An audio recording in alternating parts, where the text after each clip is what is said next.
नमस्कार दोस्तों, स्वागत है आपका इस वीडियो में। आज के इस वीडियो में हम लोग मध्यमा क्लास को आगे कंटिन्यू करेंगे, जिसमें कि हम लोग आज 2 क्वेश्चन देखेंगे।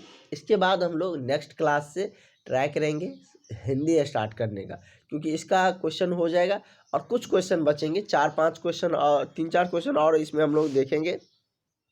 तो वो हम एग्ज़ाम नज़दीक आने पर बताएँगे, क्योंकि उस क्वेश्चन को भी कवर करेंगे और साथ ही जितना क्वेश्चन बताए उसको भी रिवाइज करेंगे। इसलिए कुछ क्वेश्चन इसका रखेंगे अभी, पूरा इसको मतलब समाप्त नहीं करेंगे, क्योंकि जब एग्ज़ाम नज़दीक आएगा हमें पता है आप लोग कितना पढ़ते होंगे और आप कितना याद रख पाते हैं, कितना समझ के रख पाते हैं। तो उस टाइम हमको फिर से सारे क्वेश्चन को रिवाइज करने होंगे।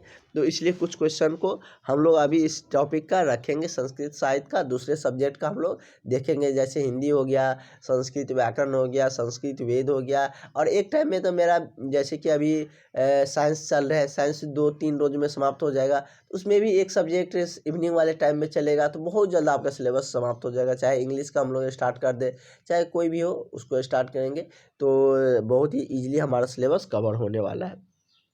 तो जो भी कैंडिडेट अभी तक क्लास नहीं लिए हैं, वो सारे कैंडिडेट इस नंबर पर कांटेक्ट करके क्लास ले लीजिए। आपको क्लास लेने से बहुत ही बेनिफिट होने वाले हैं। सारा सब्जेक्ट का आपको नोट्स मिल जाएंगे और सारे सब्जेक्ट को हम अच्छे से समझाएंगे, अच्छे से बता के आपको एग्ज़ाम में भेजेंगे, ताकि आप एग्ज़ाम में अच्छे नंबर ला सकें और सारी जानकारियाँ आपको मिलते रहेंगे। तो इस नंबर पर ज़रूर कांटेक्ट करें और क्लास ले लें, जिससे कि आपको एग्ज़ाम में बेहतर अंक आ सके और आप अच्छे नंबर ला सके। अभी जो कम समय आपके पास बचा है उसमें आप ज़्यादा से ज़्यादा स्कोर कर सकें। तो अभी हम लोग ये देख रहे हैं, और इवनिंग वाले टाइम में मेरा साइंस का टॉपिक चल रहा है, तो उसमें हम लोगों ने केमिस्ट्री कवर किए हैं और फिजिक्स का कुछ चल रहे हैं, कुछ टॉपिक बचा हुआ है। उसको कवर करने के बाद हम लोग उस वाले में होंगे, तो इंग्लिश हम लोग स्टार्ट करेंगे, क्योंकि आप लोग इंग्लिश को लेकर भी बहुत एक्साइटेड है कि कब हमारा इंग्लिश सब्जेक्ट स्टार्ट होंगे। तो 1 से 2 रोज़ बाद हम लोगों का इंग्लिश शुरू हो जाएगा। तो चलिए इस क्वेश्चन को हम लोग पढ़ते हैं। कह रहे हैं कि आरण्यक कांड कथा विजयम संस्कृत लिखे। कह रहे आरण्यक कांड में क्या हुआ था इसके बारे में लिखे। आप सिर्फ ये लिए समझ में रखें और ध्यान में रखें कि किस कांड में क्या हुआ था। जैसे कि अयोध्या कांड कथा विजयम कहेंगे, तो अयोध्या कांड में क्या हुआ था, मतलब अयोध्या कांड में दशरथ जी राम जी को क्या करना चाहते थे, राज्य अभिषेक करना चाहते थे। लेकिन क्या हो गया कि कल के ही क्वेश्चन में हमने बताए थे कि कैकेयी जी को जो दिए गए 2 वरदान थे, उसके कारण क्या हो गया, तो राम जी का राज्य अभिषेक नहीं हुआ, उनको वनवास मिल गया और भरत जी को राज्य अभिषेक के लिए चुना गया।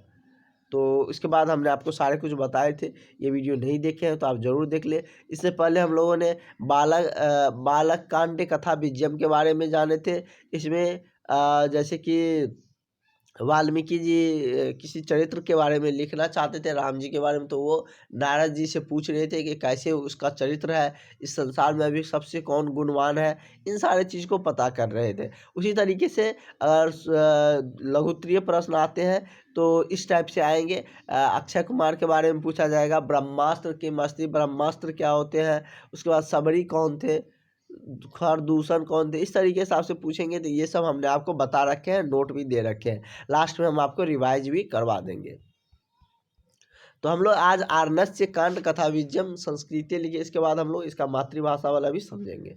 कह रहा है कि राजीव लोचन श्री राम महारण्यम, ये 2 बार लिखा गया है, दंडारण्यम प्रवासी विराध नामक राक्षस विनाश्य सर्वभंग सितु लक्ष्मण अगस्त्यम सुदर्शनम च दशनम। क्या हुआ कि जो राम जी के लिए ये राजीव लोचन शब्द का प्रयोग किया गया है, जिसको कमल लोचन भी कह सकते हैं। तो कमल लोचन श्री राम जी क्या हुए कि दंडक वन पहुँचे। कहाँ पहुँचे, दंडक वन पहुँचे, और वहाँ पर विराध नामक, क्या था, विराध नामकम राक्षसम विनाश्य। विराध नामक जो राक्षस है, दंडक वन पहुँचने के बाद विराध नामक राक्षस की क्या हुई, वध किया, उनको विनाश किया। सर्वभंगे नामक और सितु लक्ष्मण, सर्वभंगे और सितु लक्ष्मण अगस्त्य मुनि के बारे में हमने आपको बता दिए थे। सर्वहंग के बारे में भी हमने आपको बताए थे। अगर इसके बारे में पूछा जाए तो आप बता सकते हैं। इसके बारे में भी हमने बता रखे है उस शॉर्ट वाले ऊपर में हमने आपको अभी जो दिखाया है। सीतु लक्ष्मण के बारे में भी हमने आपको बता रखे हैं।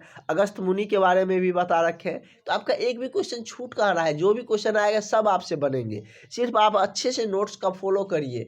जो हमने आपको बताए हैं उसको पढ़िए, जो नोट्स दिए हैं उसको पढ़िए, या और एक बार और फिर हम आपको रिवाइज करवाएंगे। तो क्या हुआ कि श्री राम जी दंडक वन पहुंचकर विराट नामक राक्षस का विनाश करते हैं। सर्वभंग नामक मुनि से मिलते हैं, सीतु लक्ष्मण मुनि से मिलते हैं, अगस्त मुनि से मिलते हैं, और उसके भाई जो सुदर्शन थे उनसे भी मिलते हैं। इन सारे ऋषियों से मिलने के बाद जैसे ही अगस्त मुनि के पास जाते हैं तो हमने आपको बताए थे कि अगस्त मुनि इंद्र भगवान के द्वारा उसे जो 2 अक्षय इंद्रधनुष मिला था वो राम भगवान और लक्ष्मण को, साथ ही एक खर जो तलवार होता है वो प्रदान किए हैं, जिसका जो उनकी जो तुनीर होती है वो कभी खाली नहीं होते थे। वो दिव्य तुनीर धनुष और तुनीर राम भगवान को देते हैं। वही कह रहा है अगस्त्या देशे राम इंद्रे सरासनम इंद्रहास खरमपि स्वीकृतवान सर्वे महर्ष्य। कह रहे हैं कि अगस्त्य मुनि राम भगवान को इंद्र द्वारा जो इंद्रहास कह सकते हैं, या एक जो कि तुनीर और धनुष मिला हुआ था, जो कि उसको इंद्रहास नाम दिया गया था। खर में भी एक खर जो कि तलवार थे वो प्रदान किया गया, और राम भगवान और लक्ष्मण जी ने उसे स्वीकार भी किया। वो और उससे क्या हुआ कि आगे चलकर जो कि जितने भी वहाँ पे जो ऋषि मुनि थे उन्होंने राक्षस के मारने की प्रतिज्ञा की। वहीं पे वही कह रहा है कि सर्वे महर्षि क्या कह रहा है कि सर्वे महर्षि, जब ये खर और सारे को इंद्रहास स्वीकार करने के बाद जितने भी वहाँ पे मुनि थे, सर्वे महर्षि असुर राक्षस वधाय तम प्रार्थित वतम। सभी जो ऋषि मुनि थे उन्होंने राम भगवान से प्रार्थना की, विनती की कि आप हमारे भी राजा हैं। आप चाहे अयोध्या में रहे, चाहे वन में रहे, या कहीं भी रहे, हम आपके प्रजा हैं। हम लोगों को राक्षसों के द्वारा बहुत यातना दिए जाते हैं। हम लोगों को जो साधनाएं करते हैं उसे पूरा नहीं करने दिया जा रहा है राक्षसों के द्वारा, और निर्भीक तरीके से निर्मम तरीके से जो निर्दोष व्यक्ति है, ऋषि मुनि है, उनको हत्या कर देते हैं ये राक्षस। तो उनसे हमको बचाइए, उनका वध करिए। ये राम भगवान से प्रार्थना कर रहे हैं जितने भी ऋषि मुनि थे सभी। स राक्षस यान प्रतिज्ञावान, मतलब उसके बाद क्या हुआ कि राम भगवान ने सभी राक्षस को मारने की प्रतिज्ञा ली, तथा तत्र वसन शूर्पणखा वैरूप्यत। उसके बाद क्या हुआ कि वहीं पे मतलब चित्रकूट में रहने लगे, तो वहाँ पे शूर्पणखा का क्या हुआ, नाक काटा गया वहाँ पर लक्ष्मण जी के द्वारा। क्यों काटा गया ये हमने आपको बताया था। इससे आगे भी इसमें क्वेश्चन हो सकते हैं, बन सकते हैं, लेकिन हमने आपके लिए इतने ही शॉर्टली हमने आपको पॉइंट बना के इसमें दे दिया है। इससे आगे नहीं दिए, क्योंकि आपके ज़्यादा याद करने में या आपको ज़्यादा समझने में भी ज़्यादा लंबा रहेगा तो दिक्कत होंगे। इतना आप लिख दीजिएगा तो भी आपको नंबर नहीं कटेगा। एक बार आप लोग पढ़ लीजिए ये वीडियो से, उसके बाद आप लोग 1-2 बार PDF से पढ़ लीजिए, जो नोट्स दिया है इसे पढ़ लीजिए। हम लास्ट में एक बार फिर से आपको रिवाइज करवाएंगे। सारे को एक क्लास में रिवाइज कर देंगे। 1-1.5 घंटा का क्लास लेंगे और सारे को रिवाइज कर देंगे। कह रहा है कि उसी को हम लोग मातृभाषा में समझ लेते हैं। वैसे तो समझा ही दिए। आर्य कांडस कथा बीजम मातृभाषा लिखित। मातृभाषा में वो बोले जाएंगे तो क्या लिखिएगा। कमल नयन श्री राम जी ने दंडक वन में प्रवेश कर विराट नामक राक्षस को मारकर सर्वभंग सितुक्षण अगस्त्य और उनके भाई सुदर्शन को वहां देखा, और वहां पर मिले, सबसे मिले भी। अगस्त्य की आज्ञा से राम जी ने इंद्र के धनुष और तलवार को खर जो था उसको ग्रहण किया। तलवार को वैसे लक्ष्मण जी ने ग्रहण किए थे और तीर धनुष दोनों को मतलब लक्ष्मण और राम भगवान दोनों को दिए गए थे। उसी तलवार से इसका शूर्पणखा का नाक काटा गया था। वो आप सबने रामायण में देखे भी होंगे, जो भी रामायण देखे हैं। और कुछ मुस्लिम भाई लोग हैं वो नहीं देखे, तो उसको हम डिटेल्स में सारा कुछ बता देते हैं। तो क्या हुआ, तो उसको मतलब शूर्पणखा का तलवार से नाक काट दिया गया।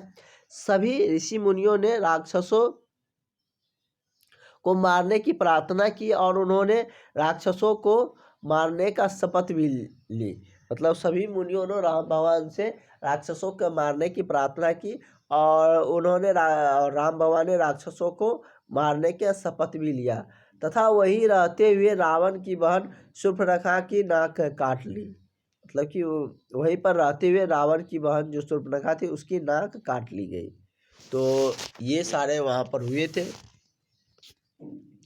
इसके बाद हम बात करें तो ये क्वेश्चन भी हम लोग देख लेते हैं और उसके बाद हम लोग के जो कि आगे का रहेगा तो उसको हम लोग को समझने में और आसानी रहेंगे। जितना क्वेश्चन हम लोग कर लिए रहेंगे तो आप लोग घबराइए नहीं। कभी कभी एक दिन में 2 क्वेश्चन भी देख लेंगे तो उसमें कोई बड़ी बात है नहीं। तो चलिए इस क्वेश्चन को हम लोग देख लेते हैं। इस क्वेश्चन को आपको कई तरीके से पूछ सकते हैं कि आदि कवि वाल्मीकि संस्कृत साहित्य का आय स्थानम निरूप। मतलब आदि कवि वाल्मीकि जी का संस्कृत साहित्य में कौन सा स्थान है। अथवा मूल रामायण लेखक परिचय देत्यम, कह रहा है कि मूल रामायण का लेखक कौन है, ये भी पूछेंगे तो आप बता सकते हैं। ये इस क्वेश्चन में किसी भी तरीके से पूछेंगे यही आंसर देना है। मूल रामायण के लेखक कौन है, तो मूल रामायण लेखक आदि कवि महर्षि कौन है, वाल्मीकि। बस हो गया, इतना लिख देंगे तो हो गया। उसके बारे में डिटेल्स पूछ रहे हैं तो डिटेल्स भी लिखेंगे, बताते हैं सारे कुछ। आदि कवि वाल्मीकि परिचय दिया ताम, मतलब आदि कवि जो वाल्मीकि जी है उनके बारे में परिचय दीजिए। तो वाल्मीकि जी कौन थे, महर्षि वाल्मीकि जी सर्वश्रेष्ठ सर्वश्रेष्ठ मुनि अस्ति, मतलब मुनियों में सर्वश्रेष्ठ थे। वाल्मीकि रामायण लिखित रामायण उनके द्वारा लिखा गया था, लेखस्य कह सकते हैं, रामायण लेखस्य। उसके बाद और भी उसके बारे में बहुत कुछ लिख सकते हैं, वो बताएंगे हम आपको। तो इस तरीके से आपको वाल्मीकि जी के बारे में इतने सारे क्वेश्चन बना के पूछ सकते हैं कि आदि कवि वाल्मीकि संस्कृत साहित्य का से स्थानम निरूपण, मतलब वाल्मीकि जी के संस्कृत साहित्य में कौन से स्थान है। मूल रामायण का लेखक का परिचय दीजिए। आदि कवि वाल्मीकि जी के परिचय दीजिए। संस्कृत साहित्य का से वाल्मीकि कवि देदीप्यमानं सूर्य अस्ति। तो इस तरीके से आपको 4-5 तरीके से इस क्वेश्चन को पूछ सकते हैं, लेकिन सबका आंसर वही होंगे, इसलिए सारे क्वेश्चन को एक जगह हमने आपको बता दिए। चलिए क्या कर रहा है, जैसे कि हम लोग इसके उत्तर की तरफ बढ़ते हैं। जैसे वाल्मीकि जी के बारे में पूछा गया या वाल्मीकि जी के परिचय के बारे में पूछे जाएंगे तो यही आंसर आपको देने हैं। संस्कृत साहित्य का से आदि कवि महर्षि प्रवल वाल्मीकि सर्वश्रेष्ठ स्थानम अस्ति। कह रहा है कि संस्कृत साहित्य या संस्कृत वाङ्मय में आदि कवि महर्षि प्रवर वाल्मीकि का स्थान सर्वश्रेष्ठ है। मतलब कि संस्कृत साहित्य में या संस्कृत वाङ्मय में आदि कवि महर्षि प्रवर वाल्मीकि जी का स्थान क्या है, सर्वश्रेष्ठ है। इतना वाल्मीकि जी के बारे में यदि पूछा गया लिख दिए तो आपको 2 नंबर मिल जाएगा। यदि 2 नंबर वाले क्वेश्चन है, 5 नंबर वाले हैं तो आगे भी लिखना पड़ेगा। समझ गए कहाँ पर क्या करना है, वो भी हम आपको बताएंगे। वस्तुतः स देदीप्यमान सूर्य इव प्रतिभाति। कह रहे हैं कि वास्तव में वे चमकते हुए सूर्य, क्या है कि वास्तव में वे चमकते हुए सूर्य के प्रतीक है या सूर्य के सदृश प्रतीक होते हैं। कि मतलब वास्तव में वह सूर्य के तरह चमकते हुए प्रतीत होते हैं। स च दैवी गुण्य संपन्न समवंती प्रतिभान्वित आसित। हमने आपको जब वाल्मीकि जी के बारे में बता रहे थे तो उस समय हमने आपको बताए भी थे इनके बारे में। तो यहाँ पे भी हम आपको बता देते हैं कि वह क्या थे कि वास्तव में क्या कहते हैं, वास्तव में वे क्या थे कि ईश्वर के गुण से प्रदत्त थे। क्या कह रहा है कि स च वह क्या थे कि दैव्य गुण मतलब कि ईश्वरीय गुण से संपन्न थे और उसके गुण से संपन्न या मंडित थे। और रामायण आदि का आगे है, यहाँ पर हम पहले देख लेते हैं। ये लाइन का अर्थ क्या हो गया कि वह ईश्वर गुणों से क्या थे, संपन्न थे। कह रहा है कि महाकवि वीणा वाल्मीकिनी कृतम रामायण आदि काव्यम इति विश्वविख्यात। जो आदि मतलब कह सकते हैं आदि काव्य, या हम लोगों का जो धार्मिक काव्य भी है आदि काव्य भी कहा जाता है उसको, जो इनके द्वारा जो लिखे गए वो क्या हुए, विश्वविख्यात हुए हैं।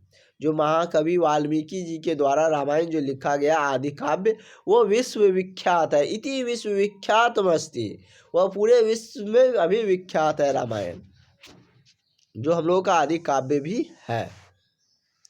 अगला है कि यद्यपि रामायण रचना काल विवादग्रस्तो अति तथापि बौद्धा साहित्य विषण वंधानम। कह रहे हैं कि यद्यपि रामायण का जो रचना काल था वो उनका वर्णन वैद जो बौद्ध धर्म के साहित्य है उनसे प्राप्त आधार पर या उनसे प्रमाण आधार पर वह कब हुआ था, तो इस ईसा पूर्वम तृतीय शतकम मान्यते। मतलब बौद्धिक धर्म के साहित्य के आधार पर यह प्रमाण मिलता है कि यह ईसा पूर्व तृतीय शताब्दी में यह लिखा गया है। अतः महाकाव्य वाल्मीकि स एवं काल भूति महर्षि, मतलब कि कह रहे हैं कि अतः महर्षि वाल्मीकि जी का समय वही था और वाल्मीकि ने रामायण का जो लिखे थे उसी काल में वाल्मीकि जी के द्वारा रामायण लिखा गया। इसका प्रमाण हमके बौद्ध के साहित्य से भी मिलते हैं। जैसे कि हिंदू के साहित्य से तो मिलते ही हैं, लेकिन बौद्ध धर्म के साहित्य से भी वाल्मीकि जी के रचना का समय का पता चलता है, जो कि तृतीय शताब्दी ईसा पूर्व इनकी रचना वाल्मीकि जी के द्वारा किए गए थे। तो इतने सारे आप वाल्मीकि जी के बारे में पूछ रहा है, यदि 2 नंबर का तो आप यहाँ तक लिख सकते हैं, लेकिन उनका डिटेल में पूछ रहे हैं तो ये सारे आप लिख सकते हैं। इसका यदि हम बात करें तो इसका आगे हम बताएंगे, जो कि मातृभाषा वाला वो इसमें आप लोगों की पीडीएफ में नहीं है। आप लोग बहुत ज़्यादा कह रहे थे इसलिए पीडीएफ भेज दिए थे, पीडीएफ पूरा तैयार नहीं हुआ था, कुछ क्वेश्चन इसमें ऐड करना बाकी था, अब बन गया है। तो फिर से आप लोगों के पास यही पीडीएफ देना पड़ेगा, तो आप लोग घबराइएगा नहीं और उसमें सारा क्वेश्चन रहेंगे। चलिए हम लोग मिलते हैं नेक्स्ट वीडियो में। फिलहाल आज के लिए इतना ही। संस्कृत से आप लोग ज़्यादा बोर फील नहीं करिएगा, नया चैप्टर भी हम लोग लाने वाले हैं, नया टॉपिक भी हम लोग का चलेगा, इसलिए दूसरे टाइम में दूसरा टॉपिक हम लोग चलाते हैं। और जल्द ही आप लोगों को हिंदी का जो सब्जेक्ट है वो भी देखने को मिलने वाले हैं। आप लोग बिल्कुल तैयार रहिए, हिंदी आप लोगों को जल्द पढ़ने वाले हैं। साथ ही जो भी अभी तक क्लास नहीं लिए हैं वो सारे कैंडिडेट इस नंबर पर कांटेक्ट करके क्लास ले सकते हैं और माध्यमिक एग्जाम में अपना नंबर बेहतर कर सकते हैं। तो फिलहाल आज के लिए इतना रहने देते हैं, मिलते हैं नेक्स्ट वीडियो में।